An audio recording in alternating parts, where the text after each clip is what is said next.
wassalatu wassalamu ala sayyidil awwalin wal akhirin nabiyyina wa sayyidina Muhammadin wa ala alihi wa sahbihi ajma'in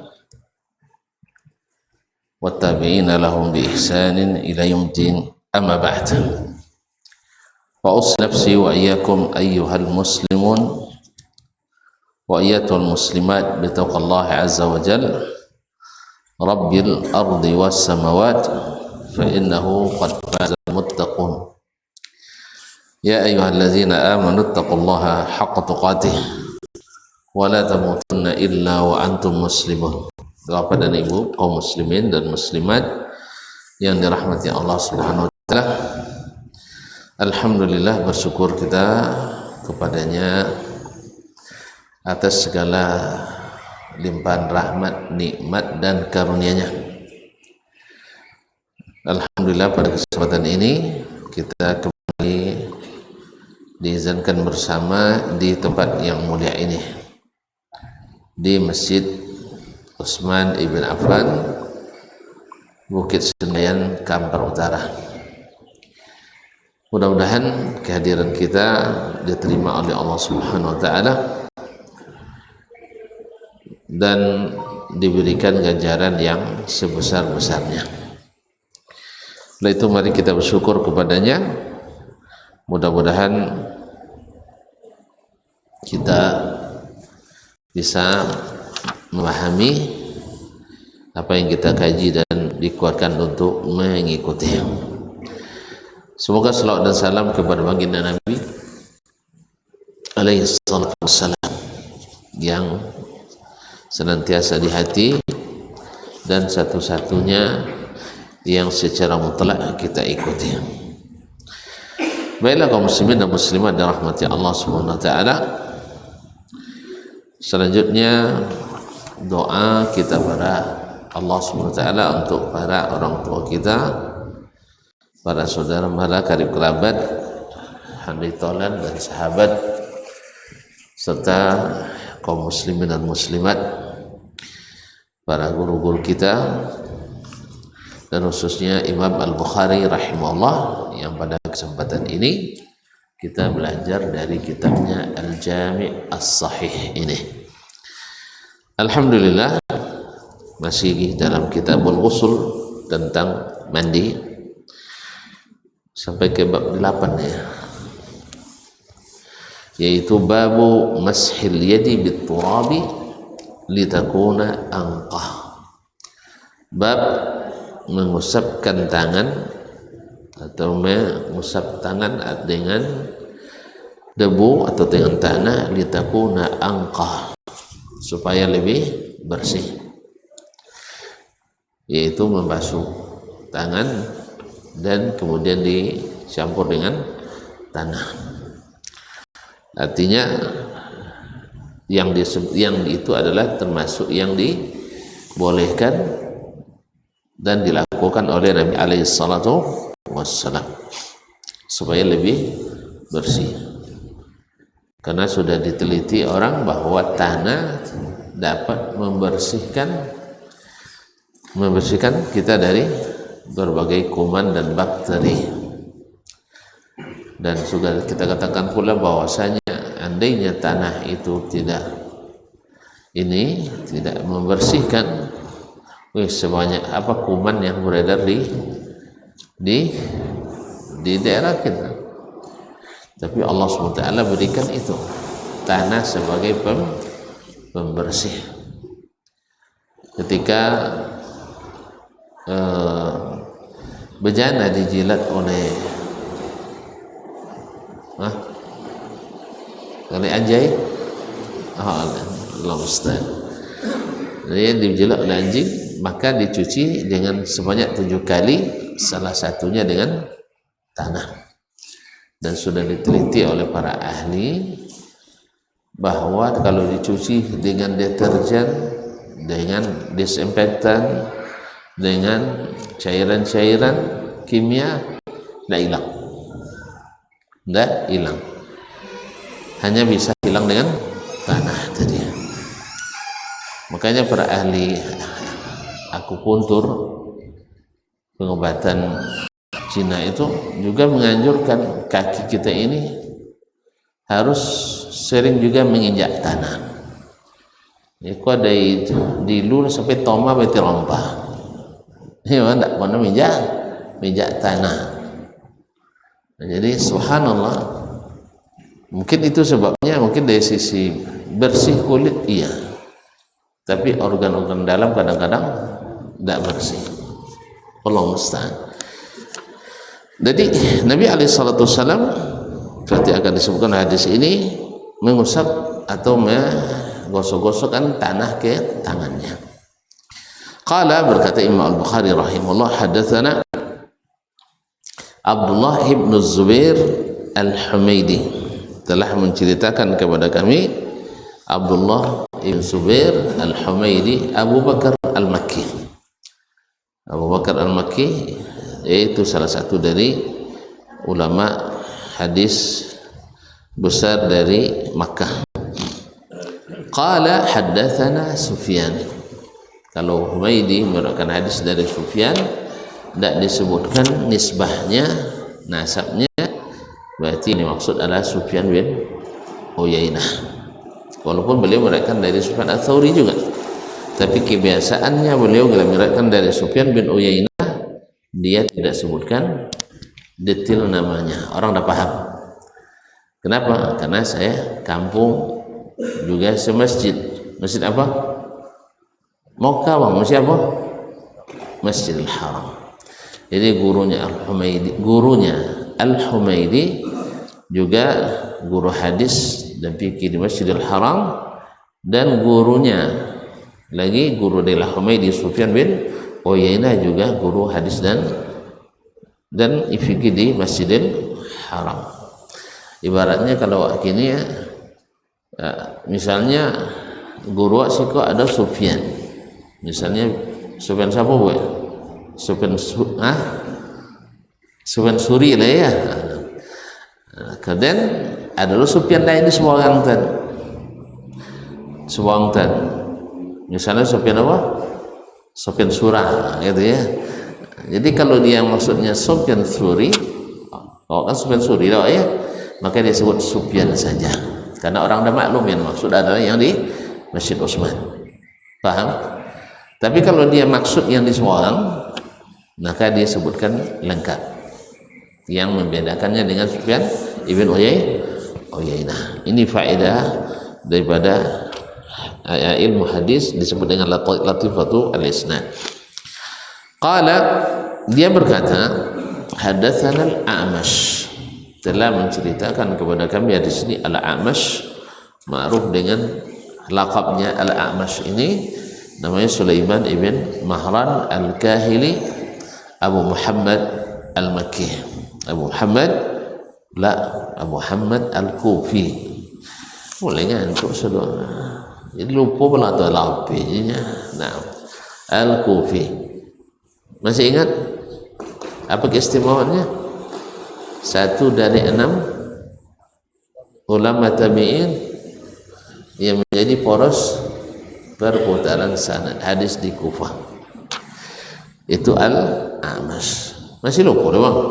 Ulang nih. Az-Zuhri di Madinah, Amru ibn Dinar di Makkah, Qatadah ibn Du'amah As-Saddusi di Basrah, Yahya ibn Abi Katsir al-Yamami di Basrah, Abu Ishaq As-Sabi'i di Kufah, kemudian Sulaiman ibn Mahran al-A'mash al-Kahili di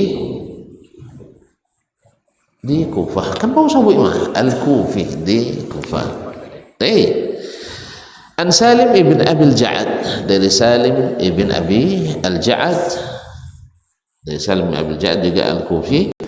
Kemudian an Quraib, dari Quraib Maula ibn Abbas, Maula ibn Abbas. Dan Maula maknanya adalah orang yang awalnya hamba saya lalu diberikan oleh Ibnu Abbas, sehingga dia disebut dengan Maula ibn Abbas. Maula Ibnu Abbas, maka disebut dia kan Quraib al-Hashimi maulahum. Quraib al-Hashimi maulahum. Naam. Kaum muslimin dan muslimat dirahmati Allah SWT. Kemudian Ibnu Abbas, dari Ibnu Abbas radhiyallahu taala anhuma. Abdullah bin Abbas radhiyallahu taala anhuma ma'ruf habrul ummah wa turjumanul Quran. Habrul ummah wa turjumanul Quran, yaitu ulama besarnya umat ini dan ahli tafsir Al-Qur'anul Karim. Ahli tafsir Al-Qur'anul Karim berkat doa Nabi alaihi salatu wassalam untuknya. An Maimunah, dari Maimunah bintul Harith Al-Hilaliyah. Ini istri Nabi alaihi salatu wassalam dan sekaligus juga bibi Abdullah ibn Abbas. Jadi apa nikah ke kakak bini, bolehnya? Dia bolehnya tak? Nah, mama apa awak bini ke kakak, awak berbini ke dia. Ya, kenapa tiba main bau? Kata jawab mak ya? Si kadun, alhamdulillah. Kaum muslimin dan muslimat dirahmati Allah, anna Nabi sallallahu alaihi wasallam, bahwa Nabi sallallahu alaihi wasallam ightasala minal janabah, bahwa Nabi sallallahu alaihi wasallam mandi junub karena menyentuh istrinya. Fa khasala farjahu biyadihi, lalu beliau ini menafsirkan mandi junub tadi seperti apa. Maka dimulai dengan membasuh farajnya dengan tangannya. Ini tangannya yang mana? Tangan kiri, karena memang Nabi melarang menyentuh farj kita dengan tangan kanan ketika istinja. Minal adab. Thumma dallaka bihal ha'ita thumma ghasalaha. Kemudian Nabi alaihissalam menggosokkan dengan tanah atau debu yang ada di dinding, kemudian menggosok-gosokkannya, thumma ghasalaha, lalu membasuhnya. Thumma tawadda'a wudu'ahu lis-shalah. Setelah itu beliau berwudu seperti wudunya salat. Berwudu seperti wudunya salat. Wudu'ahu ini maf'ul mutlaq bermakna hay'ah, yaitu dengan makna seperti wudunya salat. Berarti tidak ada wuduk lain. Falamma faragha min ghuslihi ghasala rijlaihi. Di saat beliau hendak selesai mandi, dia membasuh kakinya, membasuh kedua kakinya. Di sini mujmal bahwa sini membasuh kaki ini apakah membasuh kaki dari wudhu tadi atau membasuh kaki luar dari wudhu. Kalau zahirnya adalah basuh kaki bukan wudhu, tapi hadis yang lain menafsirkan sebelum ini bahwa Nabi melambatkan membasuh kakinya. Kalau tengok di sini kan dia wudhu, dah selesai wudhu. Kalau yang dipahami oleh orang wudhu adalah sampai membasuh kaki. Berarti tadi sebelum mandi dia sudah basuh kakinya. Tetapi hadis lain menafsirkan bahwa basuh kakinya ini adalah basuh kaki wudhu yang tadi belum dibasuh, dan ditafsirkan oleh perawi bahkan umumnya Maimunah, kenapa beliau melambatkan membasuh kakinya, karena berdiri di lantai yang tanah. Makanya kalau tidak dibasuh akan lengket lumpur yang ada di situ, maka beliau lambatkan membasuh kakinya sallallahu alaihi wasallam. Nah, hadis ini sesuai dengan hukum yang berkaitan dengan hadis sudah disebutkan dalam hadis yang sebelumnya dan juga akan datang. Sudah disebut dalam hadis sebelumnya di mana Nabi alaihi salatu wassalam sebelum mandi yaitu berwudu dulu, dan sebelum berwudu membasuh tangannya di luar bejana dan membasuh farajnya, kemudian berwudu seperti wudu sholat, kemudian baru mandi junub. Dan perincian mandi seperti apa juga sudah disebutkan, yaitu menyiramkan air di kepalanya terlebih dahulu 3 kali sambil menggosok-gosoknya sampai ke rumputnya. Kemudian setelah itu membasuh tubuhnya bagian kanan, kemudian bagian kiri dan seluruh tubuhnya. Dengan demikian selesailah mandinya Nabi SAW, dan beliau melambatkan membasuh kakinya bila dia mandi di tempat yang berlumpur tadi. Jadi kaum muslimin dan muslimat dirahmati Allah SWT, selesai bab ini, dan hal hukum berkaitannya juga sudah kita bahas pada sebelum ini.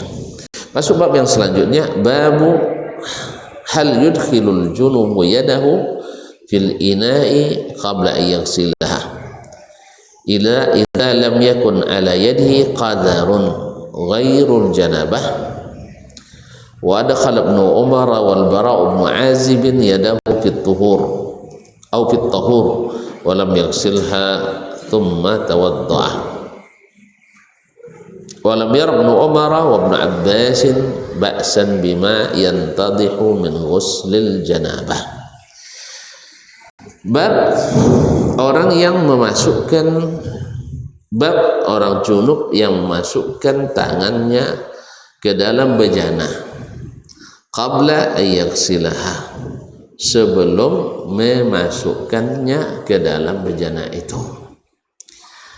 Idza lam yakun alaihi qadarun ghairul janabah, selama tidak ada kotoran kecuali janabah, kotoran janabah najis?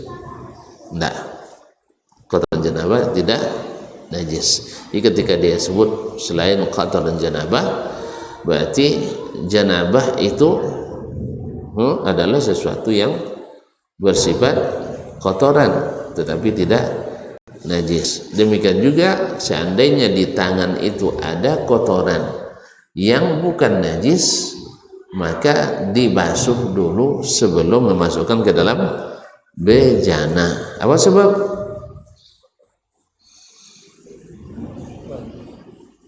Kalau nak dibasuh di lubau bayu dah bang, kok sabun jadi yu sabun kan ya? Kok lumpuh bayu lumpuh, kok minyak ya minyak, kok ali ayo ali. Kalau lubau bana bayu boleh pakai bersuci lah. Oleh sebab itu makanya selama tidak ada kotoran di tangan itu, maka boleh dimasukkan atau boleh langsung mengambil air dengan kedua tangan dalam bejana, dengan syarat tidak ada kotorannya kecuali kotoran maknawi. Apa makna kotoran maknawi? Apa makna kotoran maknawi? Angku go loda pikiran angkunya. Nah, loda maknawi atau loda hissi? Loda pikiran. Kamu ada sabut dong? Kan loda pikiran nanya. Wapun terbayang nanya seperti itu bu loda tu kanang nih. Hissi tu maknawi. Ni hissi dah ambil ke maknawi nak jawab dia.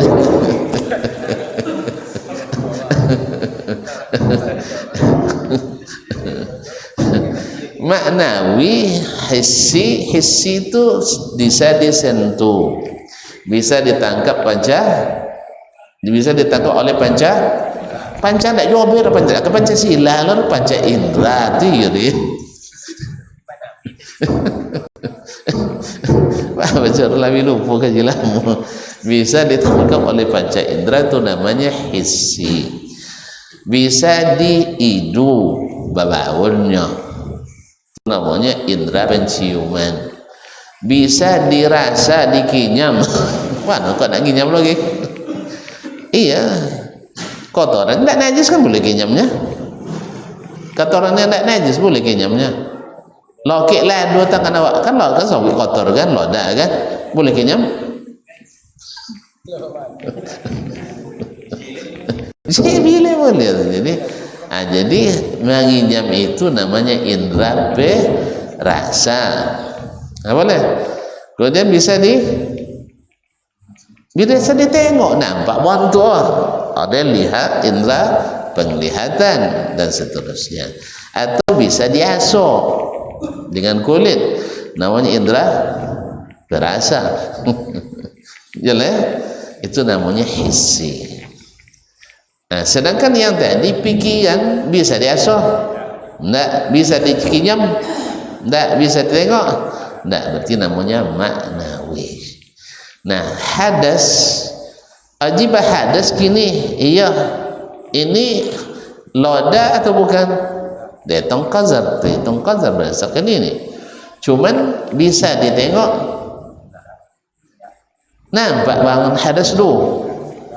Penyobok itu nampak agaknya. Bekojo tadinya kan. Nanti ya mungkin tak nampak kan. Cuman bekasnya tidak terlihat. Yang namanya hadas itu namanya qadarun maknawi.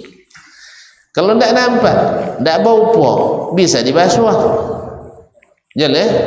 Makanya orang yang qazarnya yang ada hanya hadas yaitu junub, maka tidak wajib membasuh. Tidak wajib membasuh lalu kulit tangan situ aja koma. Tidak wajib membasuh tangannya sebelum memasukkan ke dalam bejana. Apa sebab tidak wajib? Nyata ada kan tak berapa bayu dulu dek tu. Ada nyebut sudah masuk tangan jadi ayu tangan? Hah? Jadi ayu tangannya? Tidak. Jadi karena tidak berubah air, maka tetap jadi air mutlak. Kan syarat untuk bersuci dengan air mutlak. Makanya Imam Bukhari mengatakan bab hal yudkhilul junubu yadahu fil ina'i qabla iyyah silaha idzal mikun halin alaidi qadarun ghairul janabah. Bab boleh enggak seseorang memasukkan tangannya ke dalam bejana sebelum dia membasuhnya di luar bejana selama tidak ada di tangannya qadar. Ya, tidak ada qadar kecuali junub. Jadi qadar di sini diartikan dengan najis. Diartikan dengan najis atau kotoran. Nah, ghairul janabah ay hukmaha.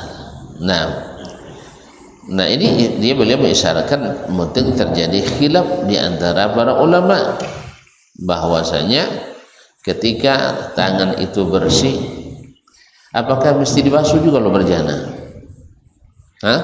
Sebab Nabi SAW selalu membasuhnya, selalu membasuh tangannya sebelum berwudu atau sebelum masukkannya ke dalam bejana, sebelum masukkan ke dalam bejana selama tidak ada qadar najis.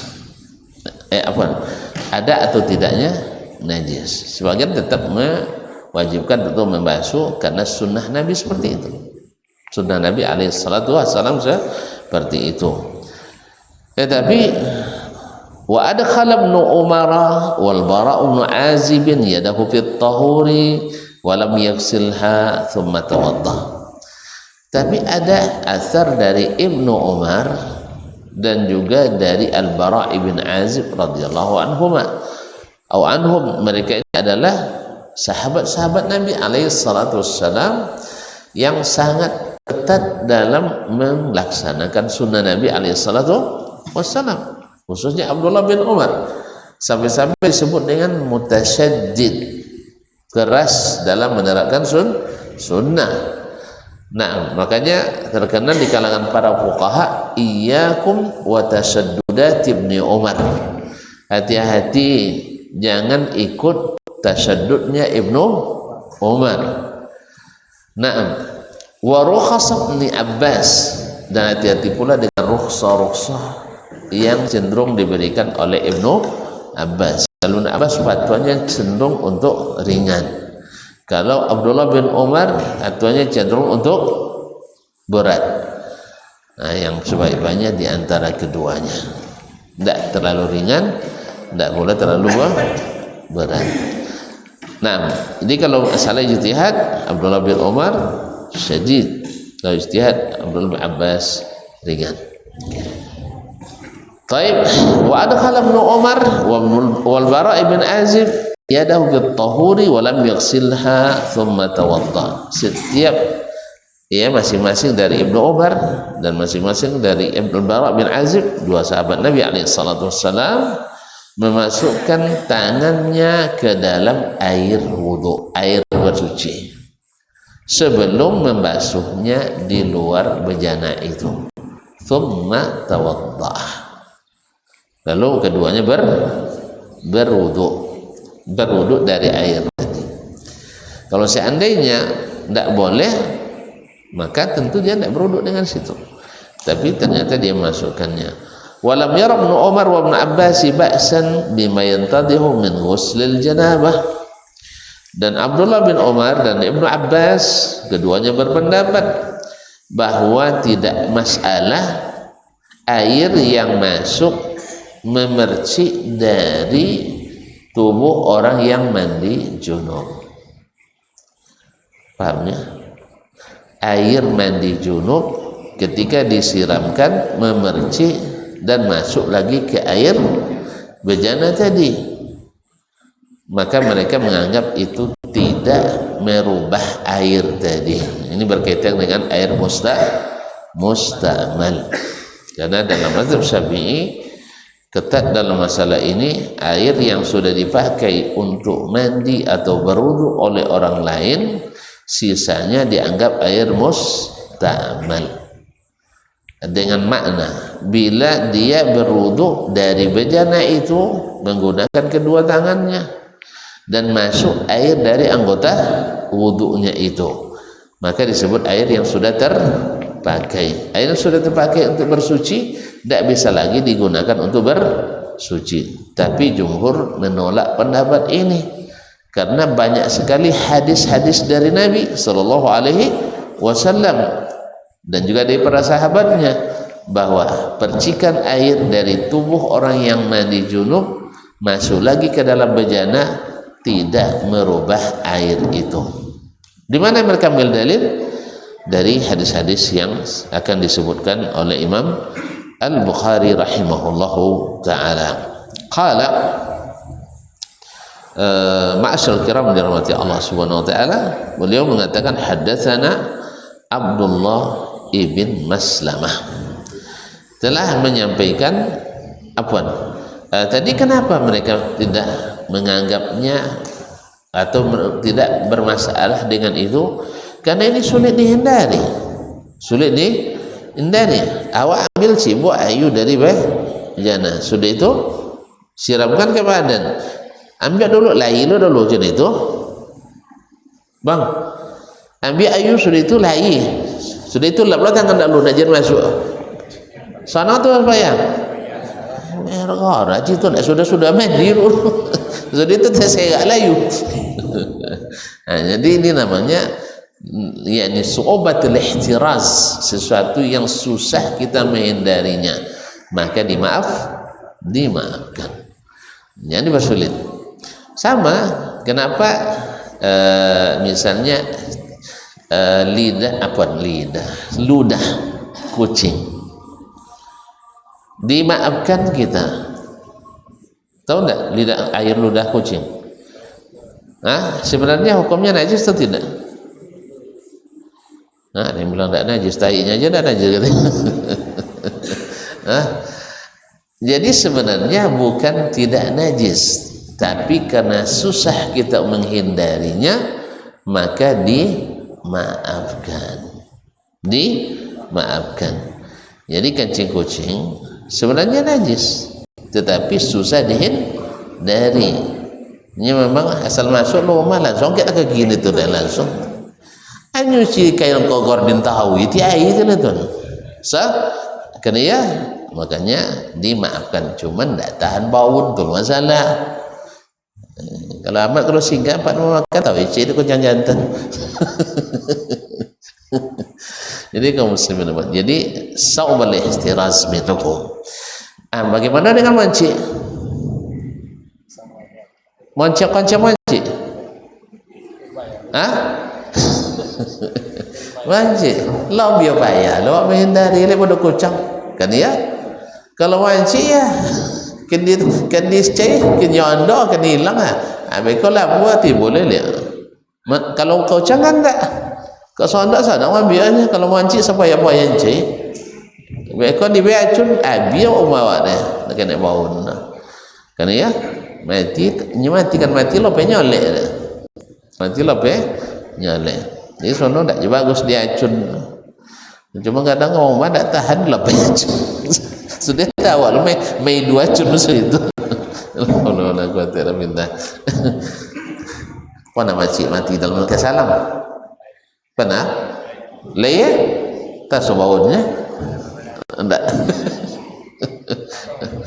Allah musta'an. Jadi kaum muslimin, jadi ini diantara yang susah untuk dihindari. Kalau mancik misalnya, nayuk ke mawa, itu lalu dalam tinggal dah habis dah awak dah. Ya kau nampak pun dimaafkan. Cuman le tolak tu masalahnya. Le tolak tu masalahnya. Kalau tak tolak ya dia dicenampak dia emang ayu tu dijelik dia mancik. Kalau bang minum sudah tu.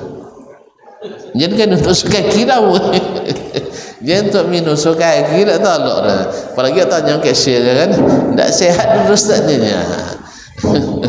Dahulu tak salah kalau orang nak mazhab anak orang preman dia. Jadi kamput dulu campurnya kan macam mancik dah.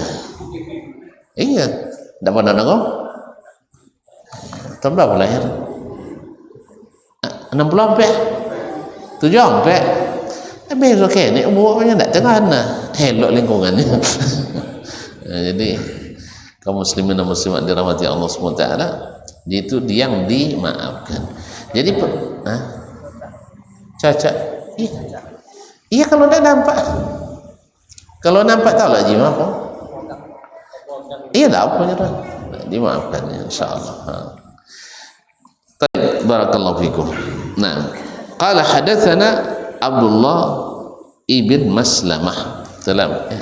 Mas waktu azan dulu. Ayo.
أشهد أن لا أشهد أن لا إله إلا الله أشهد أن لا إله إلا الله أشهد أن محمدا رسول الله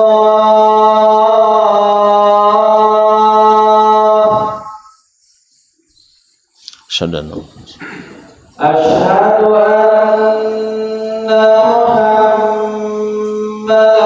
رسول الله أشهد أن حي على الصلاة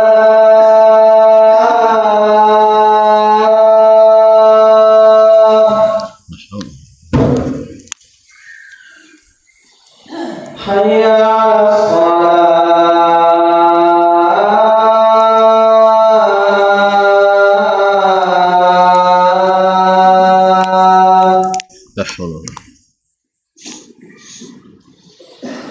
حي على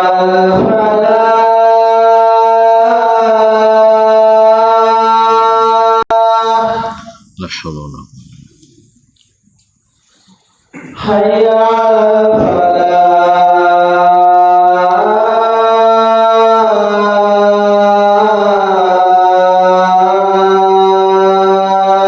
لا حول ولا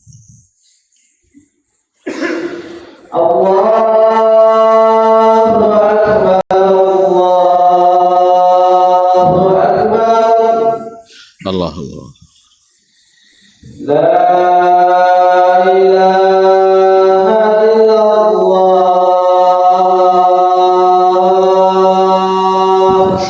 ونشهد أن اللهم صل على محمد.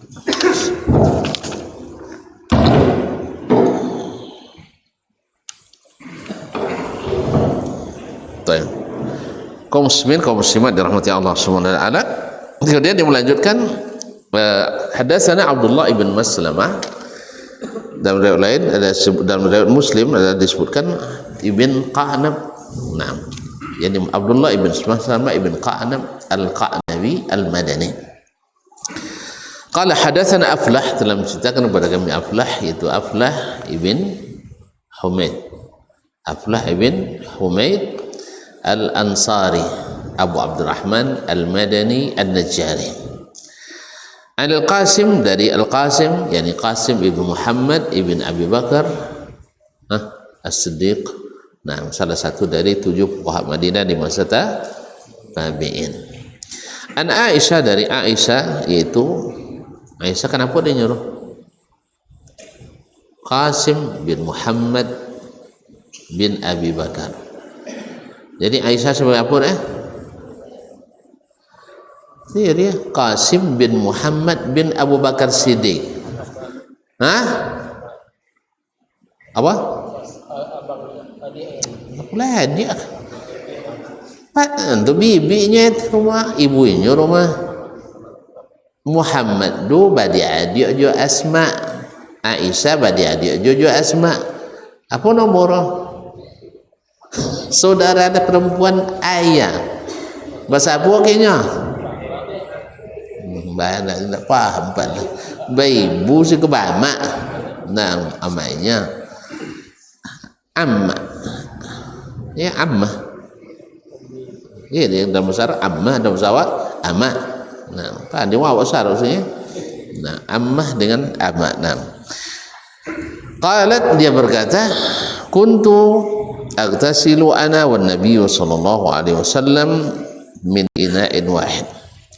Saya dan Nabi sallallahu alaihi wasallam selalu.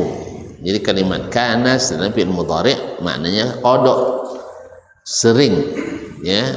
Ada kalimat kana sudah itu fi'il mudhari' maknanya berulang-ulang. Jadi kuntu kada kada, kuntu af'alu, berarti saya sering melakukannya. Jadi kuntu aghtasilu ana wan nabiyyu sallallahu alaihi wasallam min ina'in wahid. Saya sering mandi bersama Nabi sallallahu alaihi wasallam dari satu bejana. Mandi apa? Tentu maksudnya mandi junub. Karena Imam Bukhari menceritakan ini dalam bab mandi junub. Nah, takhtalifu aidina fihi. Kodok balago tangan kami dalam bejana itu.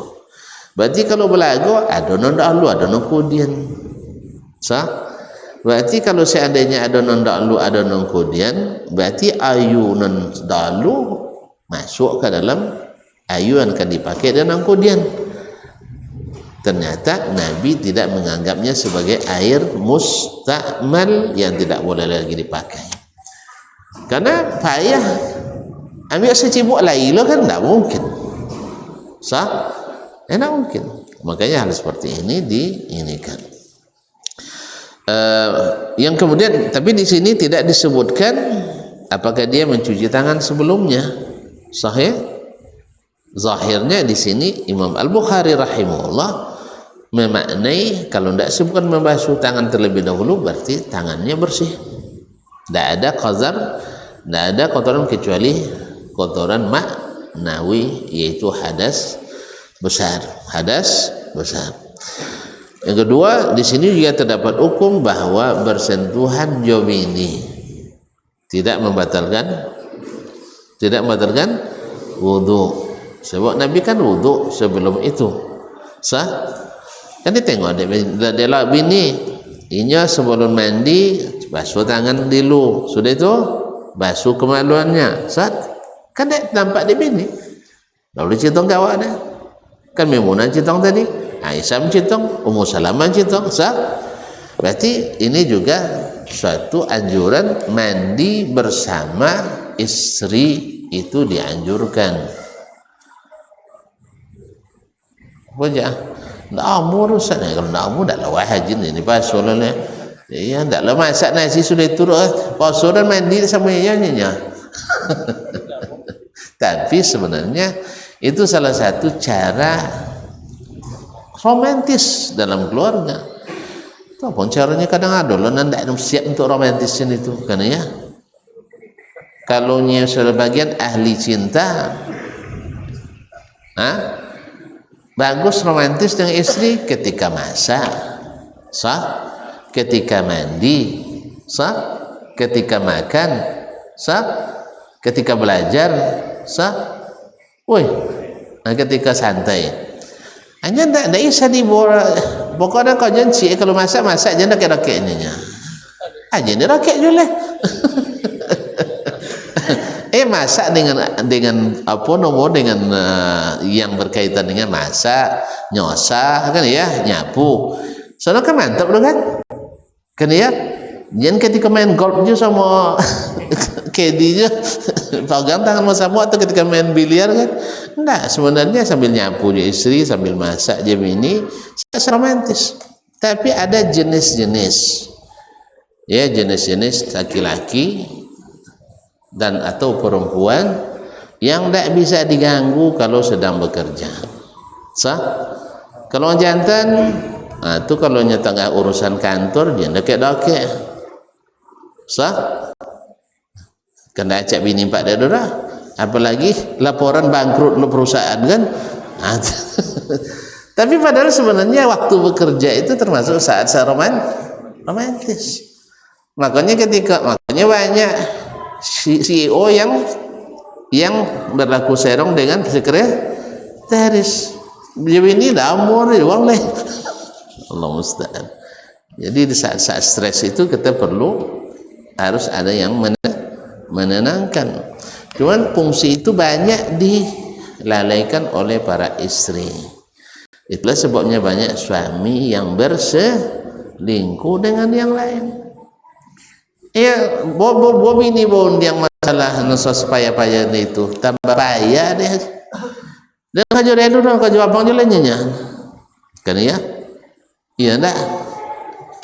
Kajo orang dua kalau misalnya kajo perusahaan di situ jelas lasen. Itu tadi buang lainnya lasen. Ini tadi orang Tino kan udah habis tuh. Ya, kan ya? Kalau tengok orang lain ya coba dompet. Jadi kaum muslimin dan muslimat.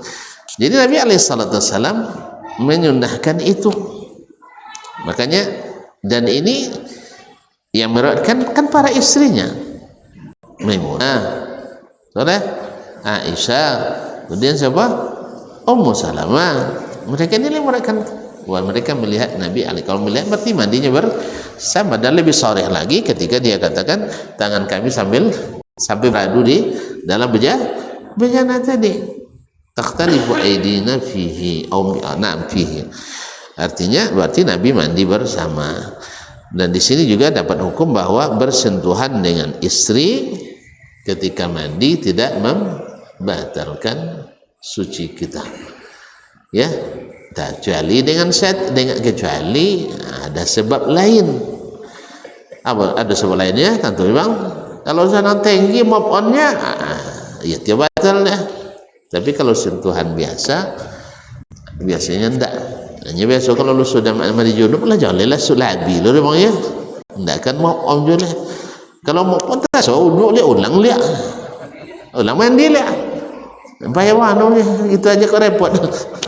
Iya kan? Kan boleh mengulangnya. Iya, kalau tidak selesai pertama dia ulang, kedua tidak selesai ulang, ketiga asalnya sampai kalau tu. Nah, jadi asalnya cuman kalau ukuran biasa maka tidak membatalkan wudhu yang tadi Nabi alaihissalam ambil sebelumnya. Nah, di sini dipahami oleh Imam Al-Bukhari rahimahullah bahwa percikan air yang masuk dari anggota yang mandi junub tadi tidak merubah air bersih tadi, tidak merubah air itu dan boleh dipakai untuk ini kan. Ini juga menandakan bahwasanya tangan itu kalau tidak ada kotorannya tidak mesti dibasuh. Wabillahi taufiq, karena tidak disebutkan hadis itu.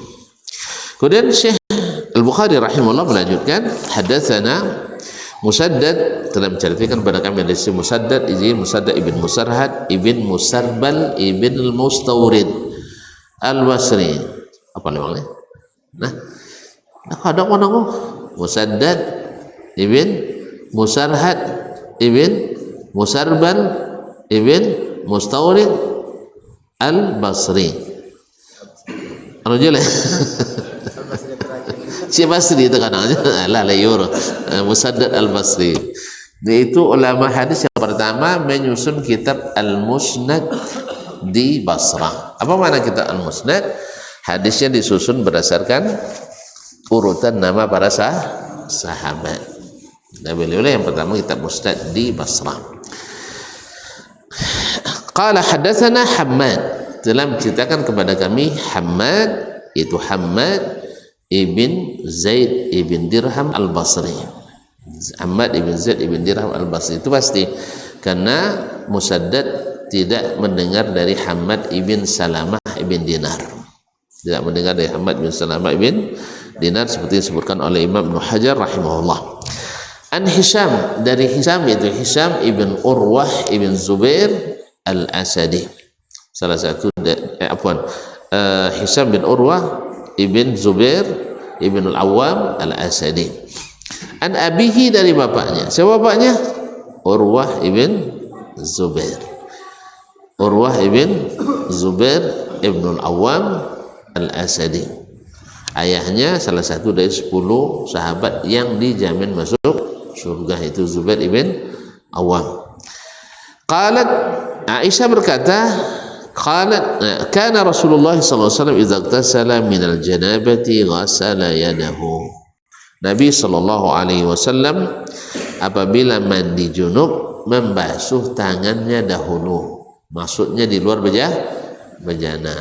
Maka Imam Al-Bukhari rahimahullah memasukkan hadis ini, padahal hadis tadi tidak dibasuh di judul bab, maksudnya di judul bab kan boleh tidak membasuh. Sekarang diadakan hadis Aisyah, Nabi membasuh sebelum masukkan tangan ke dalam bejana. Tidak sesuai dengan bab.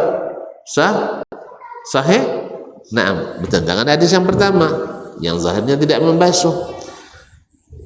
Maka Imam Bukhari memaknai hadis ini bahwa kewajiban membasuh bila ada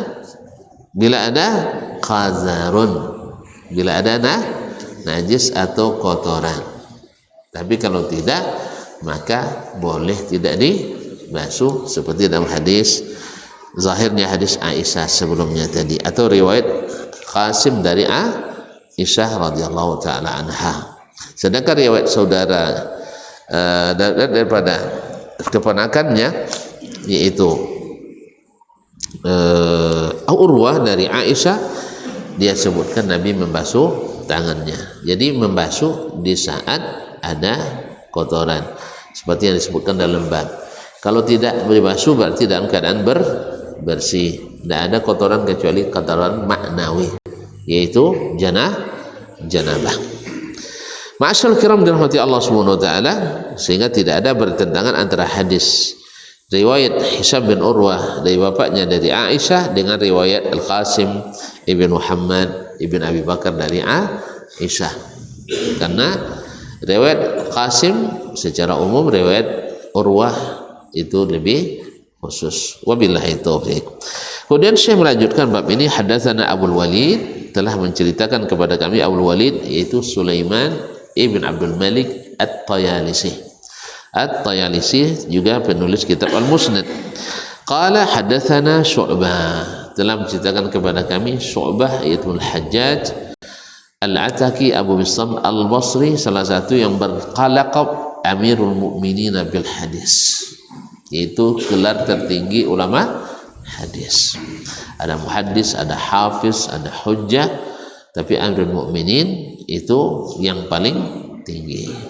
Ya, orang seperti Imam Malik, seperti Imam Ahmad, seperti Yahya bin Al-Qattan, Ali al-Madini, Imam Al-Bukhari, Imam Muslim, dan ini salah satunya adalah Syu'bah ibn Hajjaj Al-Ataki. Orang yang pertama memeriksa hadis di Basrah. Maksud memeriksa dulu orang asal dengar hadis sah, gitu aja ya. Tapi kalau dia tidak, dia periksa.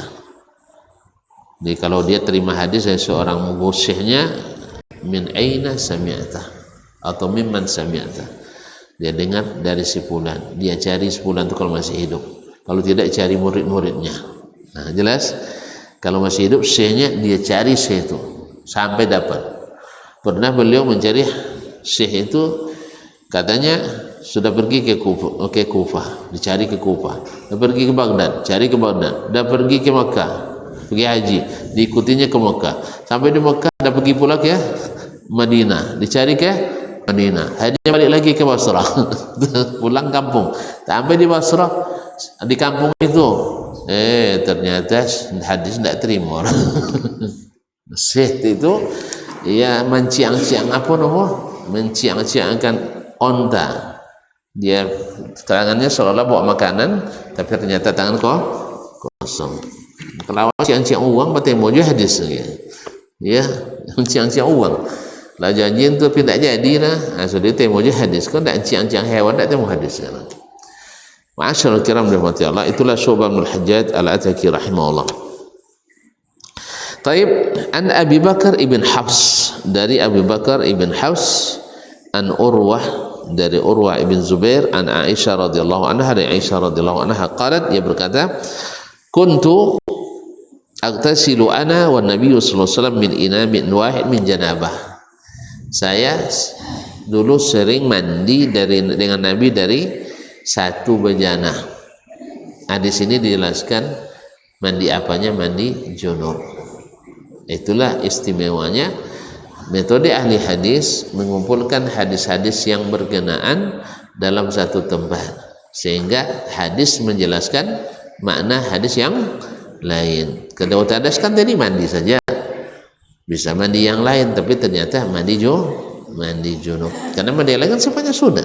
Kalau ini kan wajib. Nah, wa an Abdurrahman ibn al-Qasim, dari Abdurrahman ibn al-Qasim ibn Muhammad bin Bakar, an abihi, dari bapaknya, an Aisyah, dari bapaknya dari Aisyah, mithluhu, seperti itu juga riwayatnya, yaitu ada tambahan min janabah. Makna yang terkandung dalam hadis tadi sudah dijelaskan sebelumnya. Qala, dia berkata Imam Bukhari di akhir hadis dalam bab ini, hadatsana Abul Walid, yani At-Tayalisi tadi, Sulaiman ibn Abdul Malik At-Tayalisi, qala hadatsana Syu'bah, telah menceritakan kepada kami Syu'bah, yaitu Syu'bah bin Hajjaj Al-Ataki. Al-Ataki sudah disebutkan misalnya sebelumnya, an Abdullah ibn Jabr, dari Abdullah ibn Jabr. Qala, dia berkata, sami'tu Anas ibn Malik, saya mendengar Anas ibn Malik radhiyallahu anhu, khadimu Rasulullah SAW, pembantu Rasulullah SAW selama 10 tahun, sejak beliau berumur 10 tahun sampai Nabi wafat, yaitu ketika umurnya 20 tahun. Ya, didoakan oleh Nabi SAW banyak hartanya, banyak anaknya, panjang umurnya. Masya Allah. Para ulama menyebutkan ketika beliau mati sudah melihat 100 lebih anaknya. Maksudnya anak dengan cucunya. Ada tuan-tuan yang lah punya satu masuk anaknya cucu? Tidak ya? 10 ya bang. Nah, Awak kini lah nak buat ndak lah nak beranak nikah lah tu apa ndak boleh beranak tu jihad sah. Nah, semakin banyak anak banyak rezeki. Kemudian banyak anak semakin banyak yang mendoakan. Hanya kau je buat dosa je tu ndaklah ada anak kan doa dah. Anak buat dosa je kau je jadi. Allah musta'an. Jadi oleh sebab itu tidak ada. Ya, memang keadaan dunia hari ini membuat orang kadang-kadang tidak mau menerima rezeki. Anak itu sendiri rezeki tak? Woi, anak rezeki tak? Aset itu. Guru bukan beban negara. Dosen bukan beban negara. Kalau tidak ada guru, tidak ada pengurus negara dah. Kalau tempat apa je tidak bahagia. Makanya tidak berharga guru dia itu je. Dulu guru MDA anak tu ibu gaji 6 bulan. Gua potonglah pajak lah. Sudah potongan kepala sekolah gitu. Habis tu kena potong bini sodoh. Allah Ustaz. Ini tak marah gue ilmu ni dah.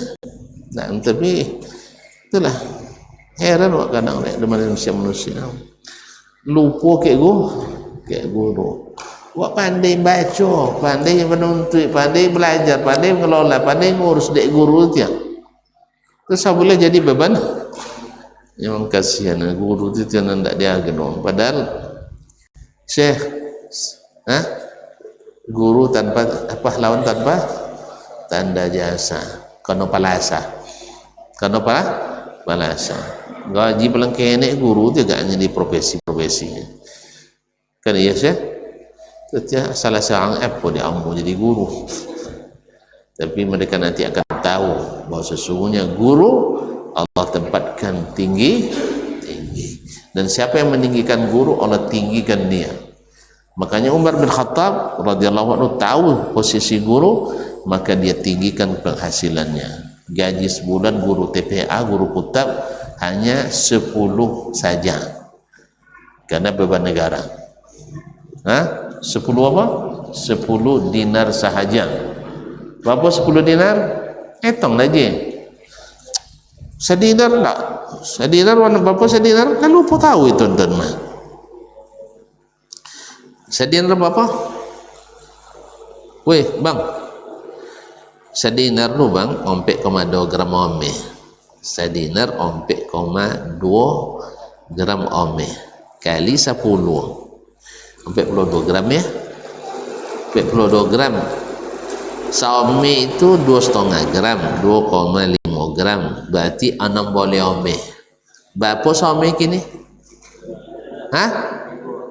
Sampai 2 kali 4 juta 2.000. Ondek mak pada tak 70 juta. Gaji guru TPA. Apa ya? Lemonya tak? Ikut 70 juta 5 tahun pun menjadi beban juga bagi negara. Auzubillah, auzubillah. Iku muslimin dan muslim malang bono gaji guru jodoh dosen. Akhirnya terpaksa guru dosen buat kojo yang tak patut. Apa kojo tak patut? Demo tu gede gaji tak usah ayu muka ada no. Tak usah ada no. Weh, jawablah. Dah godek mu weh, mana guru kalian ni demo gaji nak kalun. Astagfirullah. Sampai hati nak ngomong kawan jadi tu. Kau anda bisa nogang kawan-kawan dulu Ustaz. Nyawa togang ke bang ile ke awak. Awak le demo sudah. Nyesana pemerintah tak cuma itu dia ngurus guru dah. Kau ada urutan siapa bayu gaji dulu guru dia harus digaji dulu. Kan ya? Payah tu maju uruh. Potonglah sekolah cuba tu kapit duanya. Waktu COVID potong kalau kau cuba maju anak siang-siang dia mak sebanyak-banyak apa bantai je anak amat cedoleknya cedolek bulunya patang loket berkode kan ya banyak anak yang ada kalau macam asal COVID tang kecil sana maju anak lah adalah maju anak amah nak giwangi tahu ya nak ganti dia lagi yang wanginya maju anak dunia nya cuba dia maju lapil Lah bila pada itu lah. Dak gigi dia bang gelengaman dah Allah Ustaz. Jadi Syekh 70 juta sebulan je. Itu piti jual ribu kalau bersabar opek-opek je kat guru dah. Jual ribu saya sampai 6 bulan je opek-opek je dah. Jadi buat negara je. Doa anak boleh sadar. Sadar. Maksud itu bangi Allah maksud itu dia naik pajak dia kan. Nentukan setujui nari-nari sudah itu. La haula wala quwwata illa billah. Astagfirullah. Kau jawab dia. Ndak jawab korban dia itu sawi je. Ha? Apa korbannya? Nah, Allah musta'an. Nak tahu ke mana mu? Malu ada ke anak-anak awak, ke anak-anak awak malu dan dia tidak juga buat malu anak orang. Ini mereka lebih udah awak. Kerana ya ke anak-anak. Nampak lah dia akan merawat apa kata potong-potong tidak kalori. Allah musta'an. Jadi memang air muka guru sudah dijaga sebenarnya kaum muslimin dan muslimat. Kalau tidak esok makin semakin penongkau jangan anak awak tahu esok. Kalau anak tahu kau jangan apa hancur negaranya nanti. Nasallallahu salamatan afiyah. Baiklah kaum muslimin dan muslimat dirahmati Allah SWT. Kemudian apa sampai cerita ke guru tadi ya? Anas ibn Malik. Jadi pembantu Nabi alaihissalam 10 tahun. Umur panjang, anak banyak, rezeki murah dan barakah. Satu lebih anak ada isur. Awak bodoh. Apa ini bejul talah. Haula wala quwwata illa billah. Baik. Kana Nabi sallallahu alaihi wasallam wal mar'atu min nisa'ihi yaktasilani min ina'in wahid. Nabi sallallahu alaihi wasallam Nabi sallallahu alaihi wasallam bersama istrinya, salah satu dari istrinya. Ikut Anas kan? Kita adabnya beliau menyebutkan salah satu dari istrinya. Tidak mau dia nyebut namanya. Jelas? Itu adabnya Anas kepada ummahatil mukminin. Dia tentu dia saburnya. Ini kan dia paji waktu itu nya boh. Kan dia paji boh. Nampak malah adanya kan masuk tempat mandi boh. Walaupun tak tengah mandi tak tengok ada kan. Atau diberitakan ceritakan oleh mereka. Tapi dia sebut wal mar'atu min nisa'ihi, salah satu dari istrinya. Lihat jangan sabut jangan nama mak awak ru. Nampak Aisyah je nabinya tak bagus. Setidaknya kita sebut ummul mukminin Aisyah. Taib yaktasilani min ina'in wahid, mandi sama-sama dari satu bejana. Zada Muslim wa Wahbun an Syu'bah. Muslim dan Wahab ibn Jarir menambahkan an Syu'bah Wahab ibn Jarir menambahkan dari Syu'bah bin Hajjaj min al-janabah, yaitu mandi junub. Tadi nak sebutkan mandi apa, tapi di situ disebutkan mandi junub. Ziyadah sahihah, ini adalah tambahan yang sahih. Jadi kaum muslimin dan muslimat dirahmati Allah Subhanahu wa taala, di sini nampak bahwa Nabi alaihi salatu wassalam juga melakukan atau mengakulkan hal yang disebutkan dalam judul bab tadi, bahwasanya tidak membasuh tangannya sebelum mandi, dan di riwayat lain disebutkan dia membasuh. Maka riwayat ini bisa dikompromikan dengan seperti yang dilakukan oleh Al-Bukhari, bila di tangannya ada kotoran maka dia cuci dulu di luar bejana. Tapi kalau tidak ada maka beliau tidak perlu mencuci tangannya. Hadza wabillahi taufik. Barangkali sangat jelas bagi kita. Wallahu ta'ala alam. Wa sallallahu ala nabiyyina Muhammad sallam. Jadi kau sampai di sini ya. Lagu gogai. Hah? Bikot tokopung lo bang. Sudah ada bang? Sudah ada? Alah selesai, alhamdulillah. Aipullah jam 8. Nah, alhamdulillah, mudah-mudahan bermanfaat dan semoga kita semuanya Allah berikan barakah dan selamat. Subhanakallah bihamdik, asyhadu an la ilaha illa anta, astaghfiruka wa atubu ilaik. Wassalamualaikum warahmatullahi wabarakatuh.